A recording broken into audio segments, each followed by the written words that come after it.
What did a nurse do or say that made you immediately request another nurse? 1. My husband had back surgery and was in excruciating pain directly afterward. Morphine couldn't even touch it, so his doctor prescribed Dilaudid, the most powerful narcotic available. Because of this, his doses were closely timed and he absolutely could not get a dose that didn't coincide with the timetable. Naturally, the Dilaudid would wear off about 30 minutes before his next scheduled dose, so he would just have to be in agony waiting until he was allowed his next dose. Because it had to be fetched from the pharmacy each time, I'd begin reminding his nurse 30 minutes before the next dose to please order it so it's ready. I'd give her 15, 10 and 5 minutes warnings that it was almost time. Watching my husband blind with pain was horrifying. On more than one occasion, when it was finally time for the next dose, she would flippantly say, "Oh right, let me call the pharmacy," and he would have to wait an additional 15-20 minutes for pain relief. The final straw was when it was time for his dose. She had the medication, but said, "Let me just finish up this paperwork and I'll be there in a few minutes." I said, "That is a piece of paper. That is a human being in pain. Is there really a question as to what your priority is here?" I told the head nurse what happened and got her reassigned, and her boss made her apologize to both of us. 2. My mother was in a catastrophic car accident. She crushed both feet and ankles, shattered her right knee and broke the femur in her left leg. She suffered a heart attack from the steering wheel and broke the frame of her chest loose from the back. She was in ICU for 30 days. While there, she had to have a trot tube put in. During that time, I fired 4 nurses and 1 doctor. The doctor was supposed to do a thoracentesis at 9 p.m. Mom's meds were withheld pending the thoracentesis. By 11 p.m., no doctor. I had the charge nurse call around and see if anything was happening in the hospital to delay the doctor. Nope. Nada. Nothing. A very quiet night. By midnight, I told the nurse to give Mom her meds and told her to call the doctor and let her know that I was canceling the procedure until tomorrow and she wouldn't be doing it. The doctor showed up about 10 minutes later ranting that I couldn't cancel the procedure. Oh yes, I could. I asked her why she hadn't showed up at 9 as scheduled. She condescendingly informed me she was busy. I told her no you weren't. I checked. Nothing has gone on tonight. So now, as power of attorney, I'm canceling your procedure. And, before you leave the floor, you will make a notation on her chart that no one will do anything until I get back at 7 a.m. unless she becomes emergent. I told her that if she's used common courtesy and informed us that she was being delayed or at least an apology, things wouldn't be like this. She started to storm out, but I called her back and reminded her that she'd forgotten something. She went over and hastily scrawled a note and stormed off. The charge nurse was laughing when she left. 3. I had just had my second spinal cord surgery and I woke up in the recovery room. A nurse was there, with a really pissed off face, looking down at me. I woke up in agony. She asked me what my pain number was and I gasped out 15. It's a solid 15 inches. She then refused to give me pain meds. I am fresh out of surgery. I am in screaming agony and damned if she doesn't start lecturing me about disrespecting her education and disrespecting her profession. I just wanted some pain meds. I was then told that before I could have some pain medication, I had to apologize to her, and if I did not apologize, I couldn't have any pain relief. I was unable to move. I was stuck there. So I told her I wanted another nurse. She told me that I didn't have a right to another nurse until I apologized to her for my egregious disrespect. Fuck that bitch. I raised my voice into Cubmaster volume and hollered for help. The head nurse happened to be around and she was appalled. She quickly got me some pain relief, and made that nurse apologize to me. I checked with an attorney, and because I suffered no long-term harm from it, all I could do was content myself with a formal complaint. I have no idea what happened to her. 4. I was scheduled for surgery to remove my left kidney at 10 a.m. I got to the hospital at the time I was told, was checked in, prepped and everything by 9:30 and waited. Finally, at noon, they came to get me, apologizing for the delay, which I understand because, things happen, wheeled me into surgery, put a mask over my face, and the next thing I know I am wheeled into an elevator and taken to my room. My wife is sitting there and a nurse comes in to check on me. I am still in and out, coming out from under the anesthesia, but I do notice the clock on the wall says it's 4 p.m. About 4:30, a nurse comes in and says, "Okay, time for you to get up." I said, "I don't think that is going to happen." She says, "Oh, you have to get up now," and sits me up on the side of the bed. I almost fainted, and if I had had anything on my stomach, I would have thrown up on her right then. I said, "No, get the other nurse." The nurse refused and my wife stepped out into the hall. In moments another nurse came into the room. "What are you doing?" ?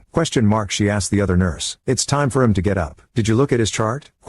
"No. I know it is time for exercise." "What time did he come out of surgery?" ?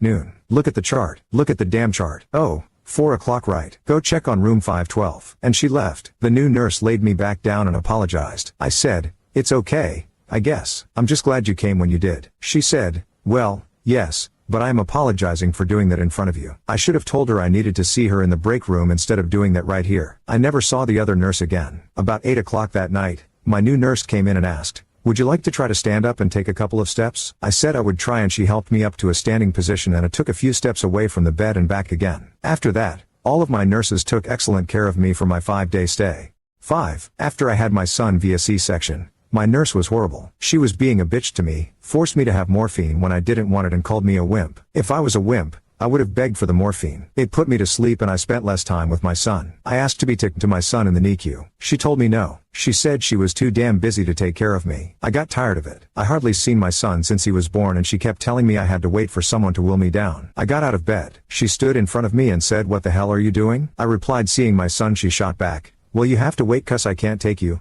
Get back in bed." I told her I'll make my own way down. "Well, who's gonna push you in the wheelchair?" Stupid smirk on her stupid face. "I'll walk." "You can't walk." "Watch me." "You didn't have your morphine." "No, I did not, and I spent several hours with my son, singing to him, and I didn't fall asleep once or felt sick." That nurse was gone after I complained. She went to a different ward. Yay for me, sorry for another patient. 6. When I was serving in the Air Force, I reached for a Coke bottle and knocked it over. It was the old glass 16 ounces kind. It was sitting on a concrete floor, and after I knocked it over, it fell to the floor and exploded right into my hand. A large piece of it cut into my index finger right down to the bone. I had completely severed the arteries and nerves and lacerated the tendon. I was transported to the nearest military hospital at an army base and waited in the emergency room. Because they needed to check the extent of the nerve damage, I couldn't be given anything for the pain. I waited for over 2 hours to be seen. When I initially injured my hand, my wife grabbed something for me to wrap around the finger to control the bleeding. The closest thing at hand was a terry cloth towel. Once I was finally seen, the doctor had to pull all the little bits of terry cloth out of the wound, with no anesthesia or painkillers. Yay. Then he went about determining the extent of the damage by doing fun stuff like poking the exposed and severed nerve with a metal device. I wish I had words to describe the level of pain,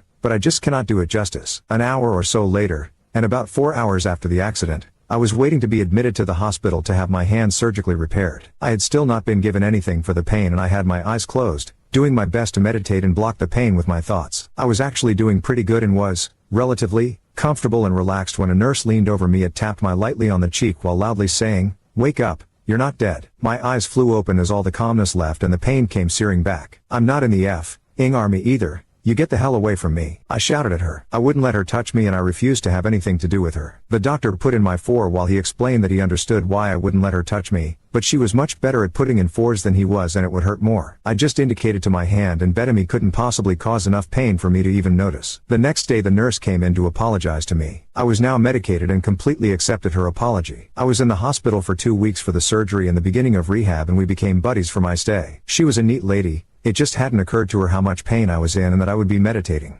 7. Remove your hands from my body right now. Yep, that is what I had to yell. So for a little backstory, I went to the hospital for a scheduled C-section 20 years ago. I had not been called the day before for my operative time, so my husband and I went in at 7 a.m. assuming an 8 a.m. operation time as my doctor had described a week prior. Lo and behold, I was scolded for not being there earlier and had to wait till about 3 p.m. until my son was born. I became a patient with some time on her hands, and there happened to be several nursing students that needed practice. My mother was a nurse manager for 30 years. I had also worked in a hospital for several years, so I thought it wouldn't be a bad idea. Turns out, bad idea. I was asked if the students could do my pre-op prep supervised by the clinical educator. I agreed. They took vitals, put on my oxygen, shaved my stomach and did other things pretty much okay. Then came the time for the Foley catheter. Not a fun thing to have inserted, but not my first time since I had had a couple other surgeries. These 3 students were slow, meticulous and very hesitant. They had very intently prepped my nether bits for the insertion. There were no less than 5 people in the room. These gals were very nervous and incredibly intent on the seriousness of the task. I should add that I'm an incurable smartass and had to hold all comments due to the tension in the room. The student that had the actual task of insertion is finally ready. She takes her left hand and proceeds to spread my labia with the force that Moses spread the Red Sea. I speak up promptly and say, "That hurts, that hurts." Now everyone stopped and looked at me like I had lost my mind. The clinical educator turned to me and said, "Now honey, she hasn't even put it in yet." As I'm rolling my eyes, the student who still has my labia spread open is developing more and more anxiety and spreading my lady bits to the point of tearing when I began to yell, "Ow, ow, ow, remove your hands from my body right now!" Exclamation mark. Thankfully she did. Immediately the clinical educator is confused and believes that I'm some sort of a nut. She starts with the "Now honey" routine again. I interrupt her abruptly and with words and pantomimes describe to the audience what the heck was wrong. The educator actually tried to get me to try again. Before she could get that offer out there, I interrupted, "Nope.